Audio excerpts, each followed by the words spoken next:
Hey guys, Pete Fuller, running for House District 31 as a Democrat here in Jackson County for the Georgia State Legislature. And this is tale number two of the Ron Johnson Issues Show, where I apparently got talked about again. Got some clips lighted up here. It's like 2 hours long. I didn't get to record the whole thing because, first of all, I was working when it was on originally, didn't record it then. Um, and it was on, and they don't want you, I guess, somehow in 2020, they don't have just a podcast or a download of the show anywhere. So if you want to hear what they say, you've either got to get on the little audio stream on the website or get off on the FM radio at the specific time it's played. So here I am in 2020 playing like a middle schooler again and hitting the record button, all that show on the radio that actually I really don't want to record because it's really hard to listen to. I'm sorry. I know that you may try really hard, Ron, but yeah, the whole thing I could comment through 2 hours of it, but then that would be 5 hours of commenting on dribble. So I'm going to pick out a couple main things here that was brought up. And like I said, I missed the last, I guess, 30 minutes. It didn't record right for whatever reason.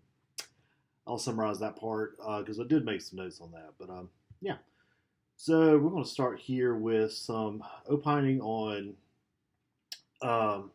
mail-in ballots. And I'm going to let you listen to these two chuckle buddies here talk about mail-in balloting and the evil dangers here. Okay? It went perfect. Well, and I'm glad. And it's like I said, I'm voting in person. I'll be doing that here soon. Maybe Ron when I had a open good up experience the voting in precinct here in person. Commerce, I'll go. My wife and I will go, or I'll go over to Gordon Pitt by voting fraud. She was sent to ballot. It went perfect. Hit on button, and sorry. I'm glad. And like I said, I'm voting in But I person. do want to make, first of all, there's not going to be early voting in Commerce, I don't think, this time. The precincts here in Commerce, I'll go. My wife and I will go, or I'll go over to Gordon Street. Either way. Yeah, it was. I mean, I was impressed with the poll workers. Good. I'm I told them to thank them. I thank them for what they're doing. Mm-hmm. They're keeping America. That is my constitutional right to go and vote, not to mail you something. No, and it's my constitutional right to go and vote in person, not to mail in something. Ron, go read your Constitution again, please. Because, well, first of all, if you ever listen to Neil Bortz, he would tell you all this. I listened to that guy for years. And this is a point he has that he keeps bringing up. It's like voting is not a constitutional right. And the method with which you vote is not a constitutional right either. Vote by mail is just as valid as any other way to vote. So, listen, we've already had cases of fraud. Oh yeah. I know for this election. I know a family here. Now this happened in Commerce. All right, Jackson County Commerce. The man and wife. That's all. It's all like my household now. It wasn't my household, but the wife got 2 ballots, and the husband got 1. Make note of this. You got, I think, Craig is his name, saying on the radio that there's been ballot fraud in Jackson County. That a person got 2 different ballots in Jackson County. This is major. Okay, this is major news if we've got 2 people getting a ballot, a person getting 2 ballots. That's bad. I agree. But he's unequivocal that this is voter fraud that happened in Commerce. Okay, take a note of that. We'll come back to that. She was sent 2 ballots, not requests. Ballots. You're kidding me. No, she got 2 ballots sent to her. And that's here. And think about the checks and balances that Jackson County goes through. Can you imagine some of these Democrat-run areas? And also, repeatedly through this show, Democrats are obviously going to cheat on everything they do. This is said repeatedly. Anything that Democrats are in charge of, they're obviously going to cheat and have voter fraud. That is said repeatedly over and over and over and over again. Even though the most high profile voter fraud case I can think of, which did involve absentee ballots, I'll give them that, was the North Carolina 9th, where it was a pretty blatant voter fraud, a ballot harvesting scheme that was carried out first of all in a Republican primary, and then again in the general. And yeah, go look North Carolina 9th from last year, I think. It may have been the year before last. Can't remember exactly, but pretty blatant voter harvesting scheme that was a Republican plan. Republicans did it. The guy was an operative, and yeah, go look that one up. Now, they got 2 ballots that came directly from the Jackson County election office. Spoiler, this didn't happen. Yes. Because they're the ones that mail them out. Right. And again, I've got a whole lot of esteem for the election office of Jackson County that this won't happen very much. It's not going to happen at all. These Democrat areas that are run, well, they want to send out 5 ballots to every person in the House. See, there you go, Irma, Danny, and Pete Fuller. Yeah. It can go wrong. It did go wrong. And here, the funny thing was, there was a picture. She sent me a picture of her 2 ballots and her husband's ballot on a text and said, "Here you go." Do you still have that? I don't know if I do or not. I think Where's the proof? I think mine automatically Where's go the proof? over a certain time. I have to look. But yeah, they were there. All 3 of them were there. I'll check. But it was incredible to see that go through. That's amazing. Okay, I will actually go ahead and skip ahead and then come back around to go through more of this voter fraud thing, but because he does actually fess up here. Let's see if I can get the right spot. Is that it? Yes. Okay. This is about 20 minutes later, so if you didn't sit here and pay attention for 20 minutes, which I don't know if I can keep doing this because it really does hurt my brain. But here's the result of the voter fraud that happened in Commerce. We did find out, I mentioned before the break about those double ballots that were sent. They were actually requests for ballots. I did find the deal, but the funny thing is the husband got 2 requests for a ballot, and then and the wife got 1. But if he sends both those requests back just a couple of days apart, he'll get 2 ballots. Okay. So let's back up and talk about absentee voting in 2020 here, because the Georgia Secretary of State took it upon themselves, Republican Georgia Secretary of State took it upon themselves to send out absentee ballot request forms that had some pre-filled information to registered voters. You had to fill it out, sign it, and get it back to the elections office in order to actually get the sealed ballot that is very precious and is treated with a whole lot more care than the ballot request form.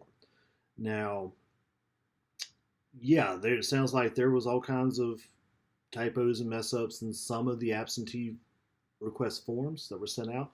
But the thing is, this is a form that you can download online, fill out, sign, and send into the elections office anytime you want. This is not some sort of major secret document. Anyone could do this and request a ballot. When it gets to the elections office, they get your information, they check you on the registered rolls, make sure you are who you say you are, and then they issue the ballot to you. If you send in like 3 different requests for the same person, you're not going to get 3 different ballots. And they're probably going to come say, "Hey, dude, what are you doing?" Because it doesn't work like that. Okay? So Mr. Fisher here is basically telling tales out of school, and I can't believe I just used that term. That was weird. But yeah, that somebody got a duplicate absentee request form is a whole other ball game. That's not even the same ballpark as getting 2 different ballots. Okay, so let's go skip back here now and hear more about the horrors of mail-in voting that apparently myself and Irma Denny are promoting in order to bring about some sort of, I don't know. That's never explained either. Is this it? Let's see. This is a problem.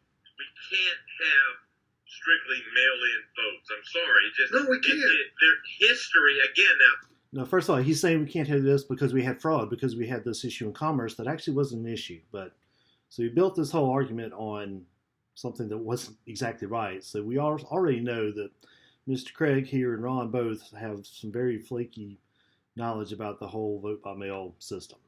Okay? I And no, history is a dirty word to the Democrats. They can't It really is. stand They don't want you to learn the history. Don't learn history. Don't listen. And we're talking about history from the Democrats that are a month ago. If you listen to what some of the Democrats said a month ago, it's very different than what they're saying now. They don't want you to know what they said before. People like Pete Fuller Yes. and Irma Denny and Yes. they can't spell the word. No. That makes me sad. I've got a degree in social science education, which was mostly history. I spend a lot of my time reading history. And I know that this is not it's a personal insult. I take it as such, especially when that's kind of what I do. Okay, when I'm not fixing computers, that's my fun is reading history. Okay, I know that's sad, but that's what it is. So yeah. So apparently I don't know the history. Well, the history is we've had vote by mail in this state for about 20 years. And we have actually a pretty robust and open vote by mail system. I actually like our system better than a lot of others that are completely vote by mail, because there are issues with vote by mail, especially if you are in a household where your partner and yourself may not get along politically. And if there's any sort of domestic violence issues or anything, your ballots, that's an opportunity for somebody to make sure that you're voting the right way on your ballot. If that's something that or if your boss says, hey, bring in your ballot to make sure you're voting the right way before you mail it in, that's an issue. There are issues with vote by mail. I don't neglect those at all. And I like that idea of being able to vote in person. Like, sorry, boss, I went and voted by mail in person. So yeah, there are issues with vote by mail, but there's also a lot of advantages, especially in a pandemic where congregating groups together is an issue. And just to go back through again, Ms. Denny, the Republican nominee to the Board of Elections, got very interested and concerned about people voting in person, because this went down in the middle of the height of when we were worried about things, which I'm still not convinced we're exactly out of yet either, seeing that we have numbers kind of going the way that we keep being told they're not supposed to go. But at the time that things were getting pushed back and prepared, I'm a person that plans for the worst and hopes for the best instead of just kind of hoping things are going to work out by June. And especially the elections board meeting, I think I said this in the last one too, elections board meeting that there was the election supervisor, who I really respect. She was listing the issues that basically they had to think about, as well as, like, they were completely over the top of holding a safe and free election. Public health concerns like putting up sneeze shields and people having things that little baggy things to put on people's hands so they don't actually touch the equipment. And the poll workers that are in the system, most of them are of advanced age. They are in an age that's probably actually not even out of the stay-at-home order yet. Quite a few of them. So knowing that you're going to have reduced staff, and that early on, she was already getting people saying, I can't work the polls this year. She knew she was going to be short-staffed. She was going through all the public health concerns that they were going to have to deal with. And this is before putting out brand new machines that hadn't actually been through an election day yet. Remember this, we've got brand new election machines that haven't been through a real election day yet. With brand new, the whole printer system, all the other deal. So the option is there to vote by mail, which obviously the Secretary of State's office saw as well and encouraged people to take that opportunity to do that. Planning for the worst, to keep the crowds down so you don't have spread of a contagious pandemic disease. It makes sense to me. I don't understand, other than conspiracy nonsense that these two chuckle monkeys here are going off on. It's a system that works and works just fine. They don't understand it. They make that obvious with the whole thing about whether or not somebody got two applications or two ballots. They don't understand what they're talking about. They're spreading fear. Okay. They don't want you Let to alone know what it is. But you will find history dominated by voting fraud when it was mailed in. Absolutely. So you actually see history in Georgia dominated by voting fraud when it was voting on in ballots in person mostly. Jimmy Carter's biography actually has a wonderful story about voting in Plains, Georgia, when he was running for the school board, I think. It may have been his first race for legislature. I can't remember. But basically, the county boss there was sitting in the elections office and basically was making sure people voted right before they voted. Fraud has been rampant in the state in many different variations. But it was usually all on election day voting in person. And that's not even to get into issues of disenfranchisement during the Jim Crow era, where blacks just weren't allowed to vote at all because of intimidation and other issues like that. But again, it wasn't vote by mail, it was vote in person. There's lots of ways to cheat a lot of different things.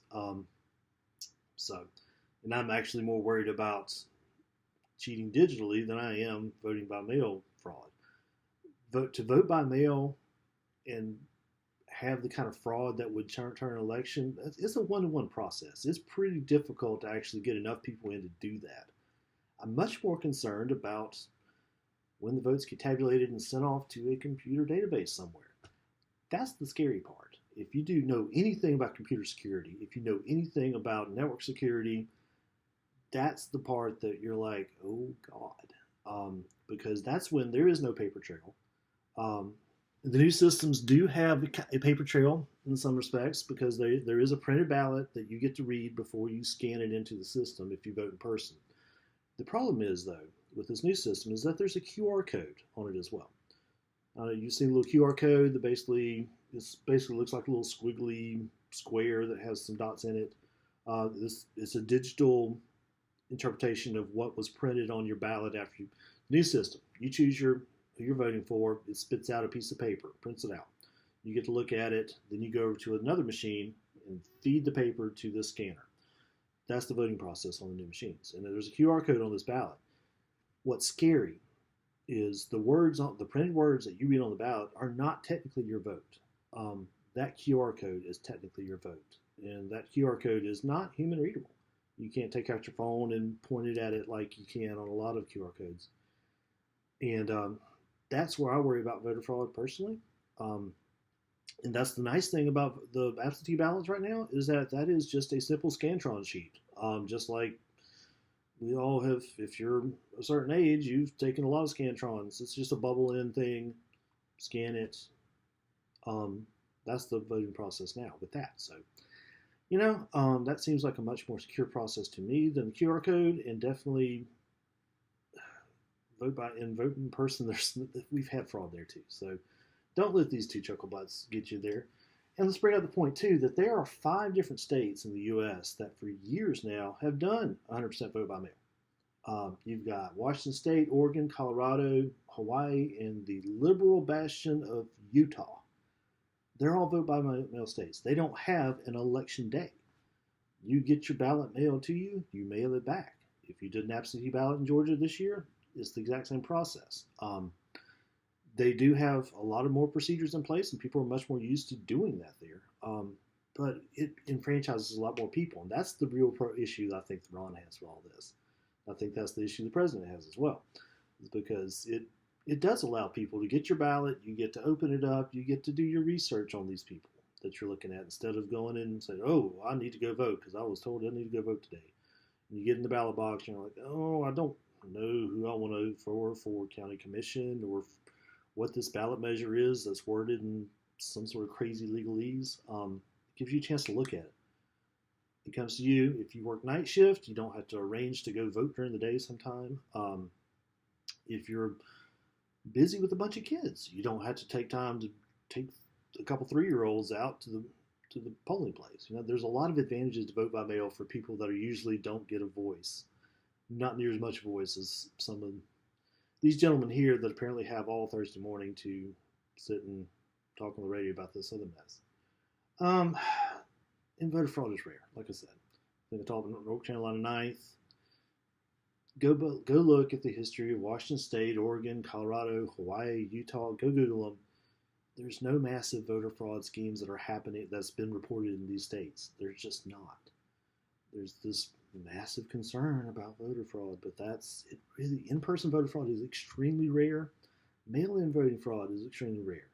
And like I said, it's not very useful either, because there's only so much you can do doing that before you get caught by people looking at what's going on. So, and during all this too, let's keep in mind too that I got name checked in this. I should have been paying for an ad or something, because these guys said my name like 15 times during these 2 hours. So thank you, Ron. I appreciate that. So the morning this originally showed, let's see, I get a text that morning at 7:41 in the morning saying, listen to Issues from 7:10 to 9 a.m. So the show had already been on for like 30 minutes. And the problem is I get this on a Thursday morning. So I have a day job right now. It's really flexible, which is nice. I'm working at home, like I've been working at home for a couple months now. And I worked at home a lot before the COVID thing. But I do have times that are not flexible at all. And Thursday morning, every other week, is one of those times that's not flexible at all. I'm not going to go into my job and everything, but basically I can't just take off on a Thursday morning and get off of a work deploy with all my other coworkers that we're trying to solve issues on new code that's going out to our servers at that same time, and turn on Ron's show and listen to it. So, no, Ron, I wasn't sleeping. I was actually working because I do work because this Democrat works. A lot of us Democrats work. It's you guys that apparently get to sit on the radio and opine about your issues. So let's see. Let's get to that point, because he actually talks about, right after he texted me that morning, he decides to talk about it on the radio here too. So, by the way, before we do that, Yes. I've been texting Pete Fuller, and I asked him if you're up. Oh, don't wake him up now. It's not 9 o'clock yet. I was awake. I was working. Listen to Issues this morning, and I told him what. Then my second text to, when do you want to be on this show? 15 minutes to tell the voters what your platform is and how you plan on introducing bills. I gave him 15 minutes, folks. This is the Democrat Party chair of Jackson County who actually said something about this show. Yeah. So you can come on, Pete, and I know you've been invited now. Correct. Just the backstory on this last show. I mentioned again that basically he's apparently over and over again has said on his show that I'm too scared to come talk to him or something. That I've been invited and I'm just too scared to come. The only thing that was close to an invite was I saw him in the Kroger meat section one day, and he happened to mention, "Oh, you need to come on my show."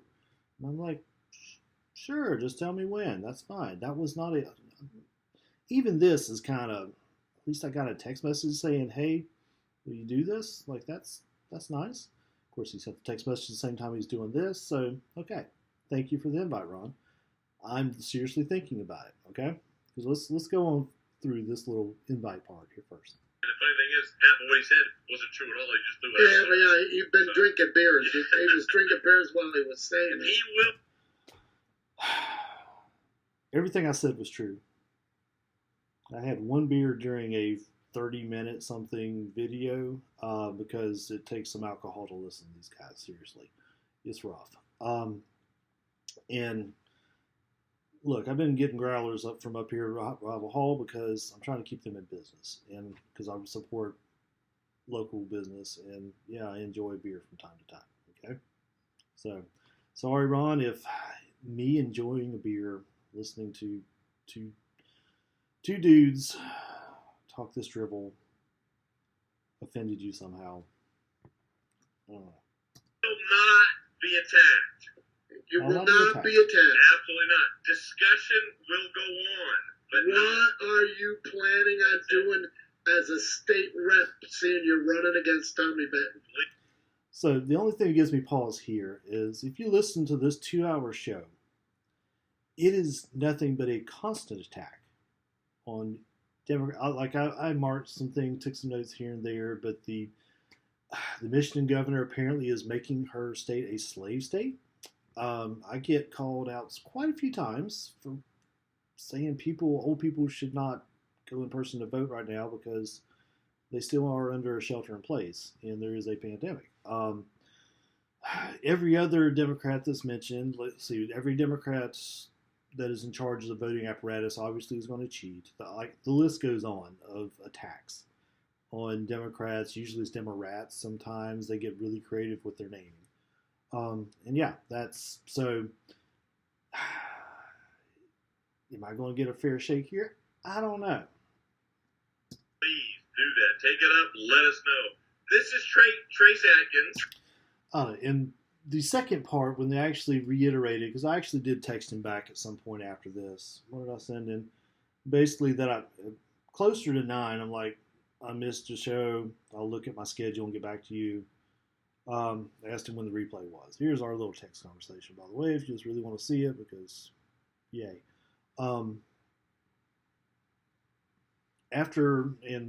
I listened to this, I took some notes. This part didn't actually record, but they did warn that if I take them up on this, I would be tone monitored. Basically, they were going to make sure that I did not get on there and start saying bad things about Mr. Benton or anybody else, because by God, they don't talk bad about other people on this show.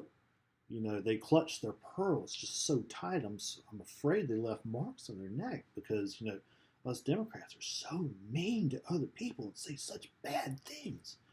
But for 2 hours, it was everything else. So, yeah, you got these. I'm thinking about it. I've luckily started to get a little bit of a campaign team now, so I'm excited about that. We're going to talk. Whether or not it won't be next week, I know, because I know I'm working next Thursday morning. So it's got to be arranged. We'll see. Okay. So Ron, I appreciate the shout outs. I appreciate the free advertising, but we'll get back to you as soon as we come up with a good time and when we want to do it. Okay. We'll see how you behave tomorrow. I'll try to listen in because I'm not working tomorrow morning. We were supposed to, but we have. Tomorrow is usually every other week that there's issues, but you know. In the meantime, though, thank you for everything. Thank you guys if you made it this far. Thank you so much. FillerForGeorgia.com. We got the yard signs. If you want a yard sign in your yard, go to the website and let us know, and we will get you one real quick. Otherwise, have a good evening, and we will. Might put another one of these up tomorrow night, just seeing what it gets talked about tomorrow. Bye, Ron.